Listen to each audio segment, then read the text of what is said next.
طویل رورولي وه خو زمونږ پارټۍ کې نو هم زمونږ د یو بل سره د عزت او د احترام یو رشته وه د هغه په خپله یو قوم پرست لیډرو جیلونه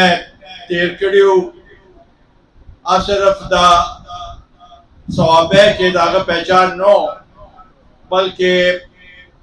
پښتانه چې کوم ځای کې اوسېږي په هغه ټول ځایونو کې د جانس خان لا یو پہچان و د هغه د پښتنو آواز و او نن په دې دنیا کې هغه نه دی خو د هغه نوم به همیشه انشاءالله تعالی همیشه لپاره یادېږي زه د هغوی د خاندان ډېر مشهور یم او کیدی شي چې همدا د هغه خواهش و چې هغه زموږ سره چې کومه مینه وه د هغه دا خواهش و چې مونږ به د یو پلیټفارم نه د یو پارټۍ نه د یو سوچ نه په یو بل سره هلې ځلې کوو نن د هغه خواهش پوره شو او انشاءالله تعالی زه د هغه بچي ته د هغه وراره ته د هغه رشتهدارانو ته قابل قدر صدر جلسه ته او ټول د مشرانو ته دا یقین دهني ورکومه چې نن ستاسو راتلو سره مونږ ته قومي وطن پارټۍ ته ډېر تقویت ورسېده یو داسې نوم مونږ سره منسلک شو چې هغه هر څوک پېژني او انشاءالله تعالی زمونږ به دا خواهش وي چې دې خاندان سره او دوی سره چې کوم راغلي ملګري د هغوی ته همیشه په عزت او احترام سره انشاءالله تعالی په دې پارټۍ کې به د دوی عزتي او احترامي او انشاءالله تعالی دا زموږ به خواهش وي چې همدا نن کوم طریقې سره دلته تاسو راغونډ شوئ همداسې به دا یو لومړنی قدم دی دې کې به د منیرې او د صوابۍ نور علاقو کې به همدغه شانتې شمولیتونه کېږي او دا ستاسو په دې مینې سره ستاسو په دې تعاون سره او نن چې کوم تاسو مینه وښوله زه د هغې مشکور یم او انشاءالله تعالی مونږ به دا مخ په وړاندې بوځو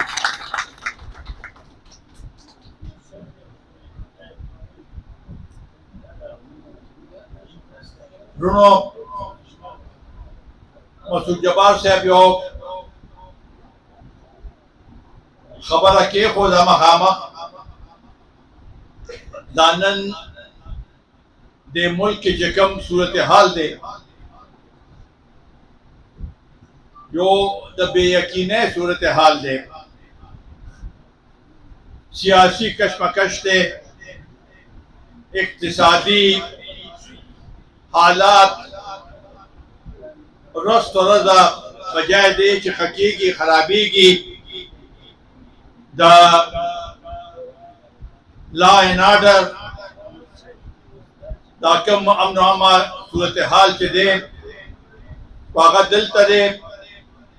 په صوابۍ کې دی او په دې مجموعي طور باندې په دې صوبه کې دی په هغوی باندې زموږ ته ډېر تشویش دی دا تیر شل پنځه میاشتې چې دا کوم دهشتګردۍ واقعات وشو خصوصا دوه ورځې مخکې په بنو کې 9 فوجان شهیدان شو په هغې کې یو د صوابۍ مو د دې ځای حوالدار او د صوابۍ اوسېدونکی و او پرون یو میجر او یو بل فوجي سپای چې دی پرون شهیدان شو. دا یو سلسله روانه ده. دا زمونږ لپاره تشویش خبره ده. دا کم حملې چې کېږي د دې مونږ نه غواړو چې دا په دې کې د اضافه وشي او د دې سدباب دپاره داسې اقدامات اخیستل پکار دي چې په دې کې رکاوټ پیدا شي او دا تیرو پیدا شي. فوجیان زمونږ فوج دی، زمونږ وینه ده چې هغه تویږي نو مایوسي په ټولو کې راځي او خفګان په ټولو کې راځي. د دې لپاره دا د سیول حکومت او د فوجیانو او د فوجي حکمرانانو دا دوی له پکار دي چې په دې باندې کینی او یو داسې لاره یو داسې سمت کې دا حالات لایمن جوړ کړي چې دې صوبې کې د امن راشي. چې امن ای نو مونږ مخکې تللی شو، چې امن ای نو زمونږ معیشت هم ښه کیدی شي،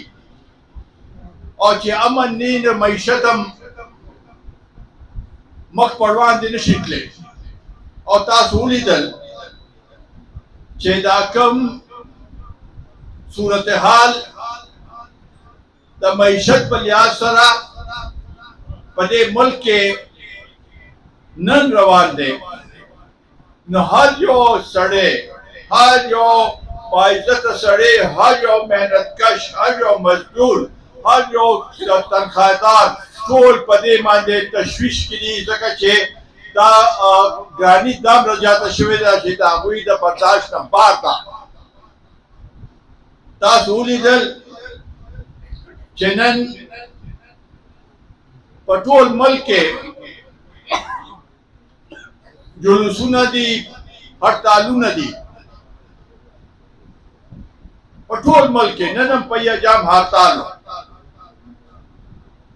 د هغې بنیادي وجه دا ده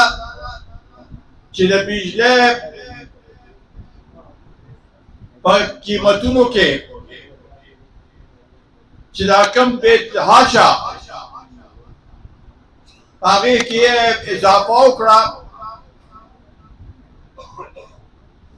نو یو قسم یو عزتدارم دا بیل ورکول د هغوی لپاره د مشکلاتو کې د هغوی په مشکلاتو کې اضافه کوي. دا صحیح ده چې بجلی دوی وایي چې بجلی کې تیلو ګران شو، هغه ګران شو، خو مونږ له په دې سوچ کول پکار دي چې ستاسو نږدې ستاسو په ځمکو باندې تربیلا ډیم جوړ شوی دی، هغې نه چې کومه بجلي پیدا کېږي، هغه بجلي خو مخکې په 1 روپۍ وه، د هغې خرچه بیا 3 کو زیات نه زیات که نه 15 روپۍ یونټ بجلي هغه کېږي. او مونږ باندې په د 500 نه زیات بلکې 56 بالکل صحیح ده 56 روپۍ باندې هغه بجلي خرڅوي. هغه بجلي چې دلته د اوبو نه جوړېږي هغه په 15 روپۍ ده، ته په 56 روپۍ باندې مونږ باندې په دې غریبانو باندې خرڅوي. خو دې کې د مونږ له پکار دا دی چې اوس دا حالات داسې جوړ شو، د نگران حکومت په مرکز کې چې کوم دی، نگران پرایم منسټر هغوی وویل چې ودرېږه صبر وکړه یو دوه درې ورځې صبر وکړه موږ په دې کې کمې راوستل غواړو تاسو حوصله افزایي کول غواړو تاسو له په دې کې څه کمې راوستل غواړو اجلاسونه وکړل میټینګونه وکړل نتیجه دا وروته چې یاره موږ غوښتل نشو کولی IMF ته به تپوس کوو دا صحیح ده چې IMF سره د دې ملک معاهده شوې ده د هغې نه بغیر هم ګزاره نشي کېدی خو د دې دا مطلب نه دی چې د IMF هر یو شرط هر یو د هغې هغه به موږ منو خپل خلک په مصیبت کې په مشکلاتو کې اچو او صرف د هغوی خبره ومنو ځکه چې شرفا دا غواړي هغه خلک چې اچا مفادات دي هغوی دا غواړي هغوی سره د غریبانانو فکر نشته جمیل خان ناست دی دلته زمونږ د پارټۍ منشور ته جوړ کړی او هغه زمونږ پارټۍ اواز شو نو هغې کې دوی ویل چې جدید نیشنلزم جدید قوم پرستی زمونږ بنیاد دی نو مخکې کو قوم پرست په دې ملک کې چې د برطانیې راج و د هغې خلاف یو آواز به یا د دوو دا طاقتونه چې اوسي پر طاقتونه روس او د امریکې د هغې دباو به د هغې خلاف به آواز و اوس مونږ اواز به اوچتو د IMF خلاف د FATF دا چې کوم مونږ باندې پابندي لګوي د ورلډ بینک خلاف په اواز اوچتو د دې شیانو خلاف په اواز اوچتو دا نن سبا زموږ لپاره یو لوی وبال جان جوړ شوی دی دا زموږ منشور دی او دا زموږ پروګرام دی چې په دې لپاره مونږ دا خپل جدوجهد کوو رونو په دې کې دوه عام خبرې دي یو خدا چې دوی وایي چې 200 یونټو پورې هغه دی دې نه زیات نشي کېدی مونږ وایو چې کم از کم دا هم راوکړه چې 400 یونټو پورې چې کم خلک دي غریبانانو ته دوی ته خو کم از کم څه نه څه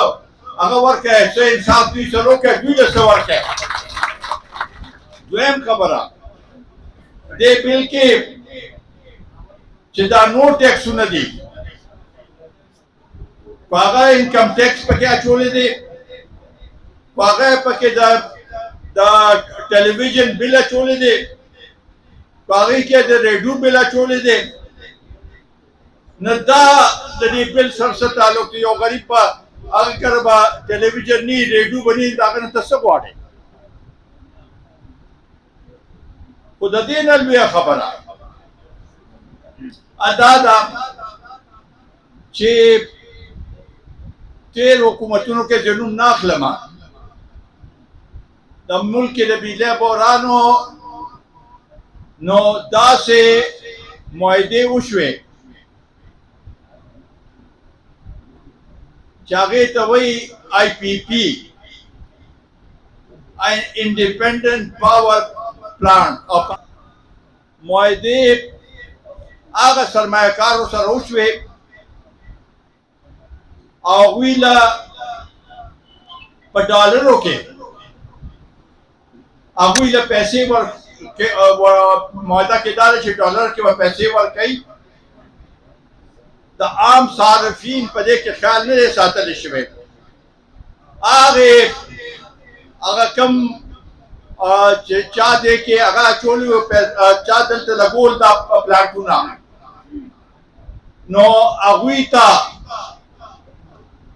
دا ټوله فایده رسېدلې ده هغې کې دا چې هغه سنټ او 7 سنټ او 9 سنټ او 10 سنټ هم را هغه اوس د هغې چې څه جوړېږي تاسو ته پته ده هغه کو چلیږي او که نه چلیږي دوی ته به پیسې ورکوي کو هغوی بجلي نه جوړوي ته به ولا هغه پیسې ورکوې کو تیل هغوی ګران راغلي د هغې پیسې به هم تاسو ورکوئ نو دا څنګه د ملک سره چې سړی وګوري دا څنګه په دې داسې منصوبې چې هغه دي چې هغه هغوی کوم هغه جوړوي بجلي جوړوي کو ته اخلې واخله کو نه اخلې کوم هغوی له پیسې ورکوې او دا څه پلانټونه دي دا څنګه چې جنریټر یې په هغې کې ډیزل واچوه دا لوی جنریټر دی او په هغې کې ډیزل یې هغه واچوي او بس بجلي پیدا کړي او تاسو باندې خرڅوي په حکومت باندې خرڅوي زمونږ دا هغه مطالبه ده چې دې کې ډېرې ګپلې شوي دي او د دې په وجه نن د پاکستان حکومت 2,000 ارب روپے دوی له به ورکوي چې کوم ته سرکولر ډیټ وایي 2,000 ارب روپے به دوی له ورکوي او د هغه په څه کې راځي ټول بل ستاسو کې راځي نو ته دې ملک کې چې داسې صورتحالي څنګه به ته چې زمونږ دا مطالبه ده چې دې پورا آډټ وشي او دوی سره چې کومې معاهدې شوي دي د دې ټول حساب کتاب مخامخ دی قوم په مخامخ دی راوستلی شي دا تیر هغې کې یو وخت کې شروع شوي وو خو هغه وخت کې په حکومت کې عمده د دې پاور پلانټ یو مالک چې هغه په هغې حکومت کې ناست و هغه پرې نه ښوده دا قابل قبول نه دی دویمه خبره زمونږ د دې پاکستان کې دوی وایي چې دا بجلي غلا کېږي په خپل ځای باندې خو د دوی دا لاینونه چې دي د بجلي تارونه او د ګریډ سټیشن او دا ټول د دې په وجه 1500 شل د پاسه 1500 ارب روپے په دې باندې د دې کې چې بجلي تېرېږي دا د دوی خرچه د دې په وجه بجلي ضایع کېږي د دې صوبې دا کومه دلته چې پیسکو ورته وایي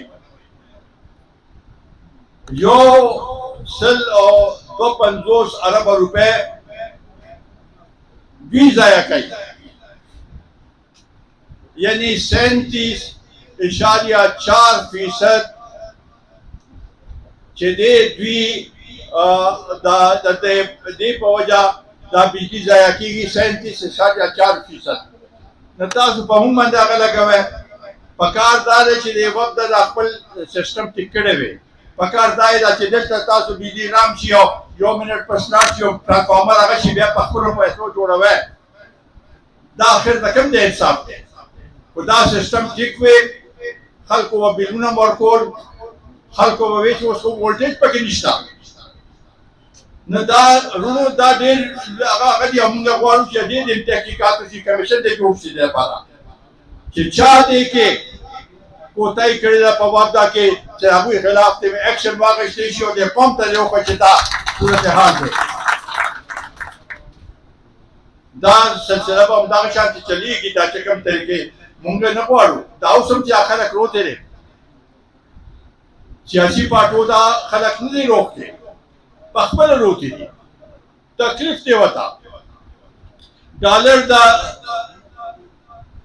300 روپے ته ورسېده 332 روپے ته ډالر ورسېده پټرول بل ورسېده کم قیمت یاد کړ 60 روپے او 22 روپے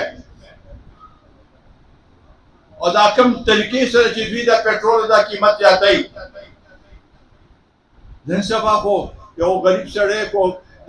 نوکرۍ لم ځي په موټرسایکل ځي نو د هغه هم پټرول ضرورت دی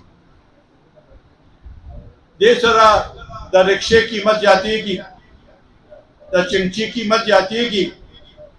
د ویګن قیمت زیاتېږي د بس قیمت زیاتېږي دا څنګه برداشت کېږي په دې لحاظ سره مونږه او تیر حکومت د عمران خان حکومت او د غیر مخکې مونږه د غریبانو د چې کوم دوی باندې ظلم کېږي هغې دپاره اواز اوچت کړی و چې د شهباز شریف حکومت راغی هم مونږه په دې کې د غریبانو دپاره اواز اوچت کړو او نن هم د غریبانو دپاره اواز اوچت کړو. دا ظلمونه دا چې کوم طریقې سره کېږي دا قابل قبول نه دي. د ملک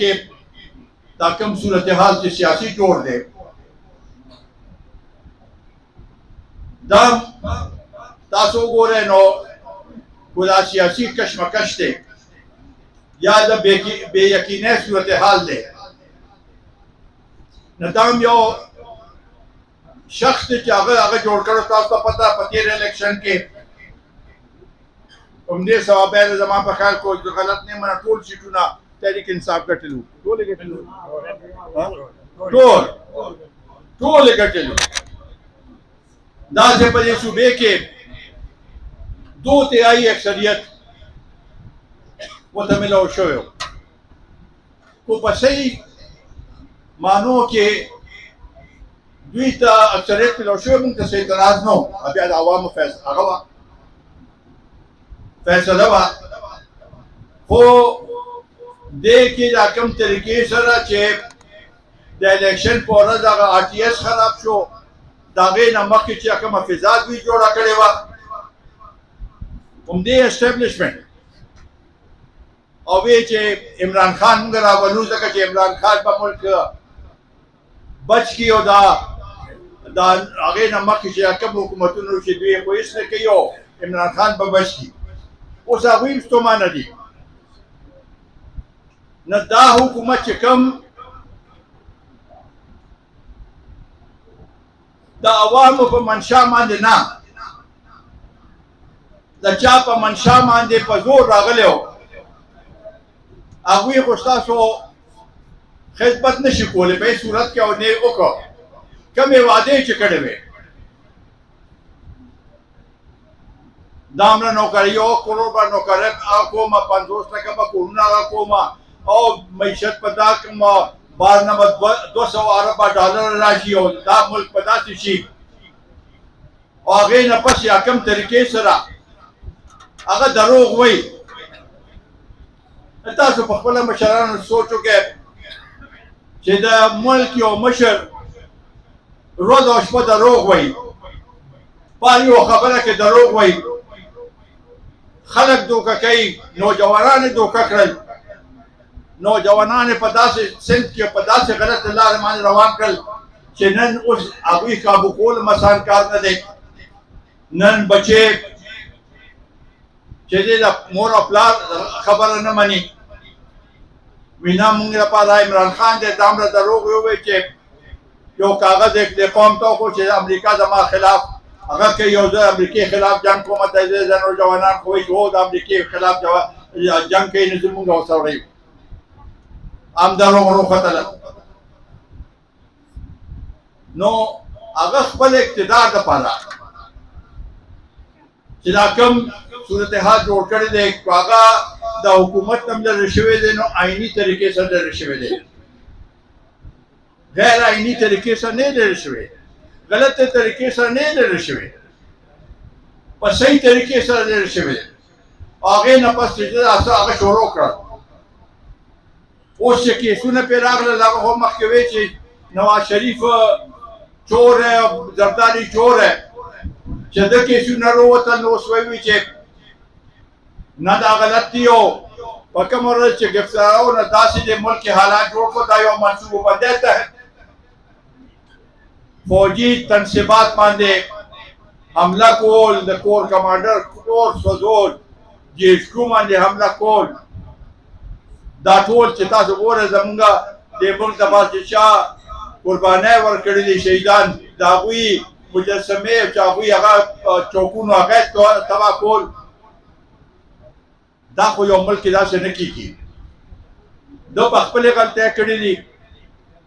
کو حکومت ته لاړم او کو اسمبلی کې ناست و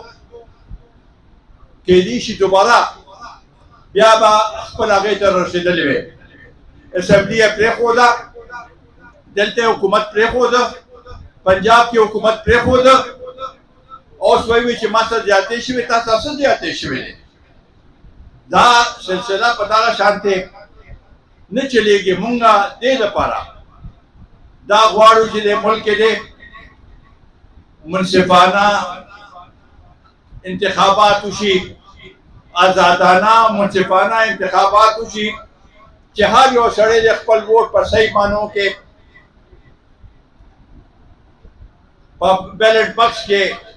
ووټ واچي څوک پې دوړه دباو نه وي دغه چې د هر چا حکومت راغی مونږ تقابل قبول دی مونږ به انشاءالله تعالی دا په دې کې هغه نه کوو خو صحیح معنو کې وشي اوس دا مردم شماري وشوه زمونږ پې تحفظات دي مردم شماري دې صوبې ته زمونږ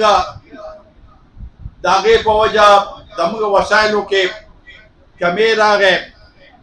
چا هم پې اواز اوچت نه کړ دې صوبایي دا نګران حکومت دوی هم پې اواز اوچت نه کړ اوس چې شوی دی مونږ غواړو چې دا حلقه بندي دی دوباره صحیح وشي تېر ځل باندې حلقه بندي هم داسې شوې وه چې دوی خپل مقصد دپاره هغه حلقه بندي کړې وه مونږ غواړو چې هغه واپس صحیح دا هر یو حلقې چې دی صحیح حلقه بندي وشي چې دا عوام چې دی په صحیح معنو کې خپل ووټ استعمال کړي او چې چا له ووټ ورکړه هغه به مونږ ته قابل قبول وي انشاءالله تعالی زمونږ دا امید دی زمونږ دا تمه ده چې د دې ملک او د دې صوبې عوام ډېر باشعوره دي په خبره باندې پوهېږي په رښتیا او دروغ باندې پوهېږي په دا کم طریقې سره چې دوی دا حکومت چلو دلته 9 کاله حکومت وکړ په دې صوبه کې او هغه دوی چې وایي چې کارونه مونږ کړي دي مونږ ته څه ښکاره نه شو او اوس هم لګیا دي په کم طریقې سره چې دوی دا قوم ګمراه کوي انشاءالله د هغې یو طریقه ده چې مونږ د قومي وطن پارټۍ پلیټ فارم نه یو داسې تحریک او یو داسې سلسله مخکې بوځو چې دا قوم په صحیح سمت کې روان کړو په دې ملک کې په دې صوبه کې د قومي وطن پارټۍ اکثریت راشي زه اخر کې بیا دا منېری د مشرانو عزتمندو نوجوانانو د جانس خان لا د کورنۍ ستاسو ټول بېحد مشکور یم چې په دې سخته ګرمۍ کې تاسو موږ له دا موقع راکړه او زما لپاره دا اعزاز و نن دلته راتلل او انشاءالله تعالی ثوابی زمونږ دویم کور دی د دې لپاره ثوابی د فلاح او بهبود لپاره رسول جبار صاحب څه خبرې وکړې چې کوم کارونه موږ کړي دي د هغې د فلاح او بهبود لپاره مونږ هر قسم قربانۍ ته تیار وو مونږ عملي کار کوو خیالي کار نه کوو هوایي کار نه کوو عملي کار کوو انشاءالله تعالی دا ثوابی به مونږ نور هم ترقۍ په لاره روانوو ډېره مننه ډېره شکریه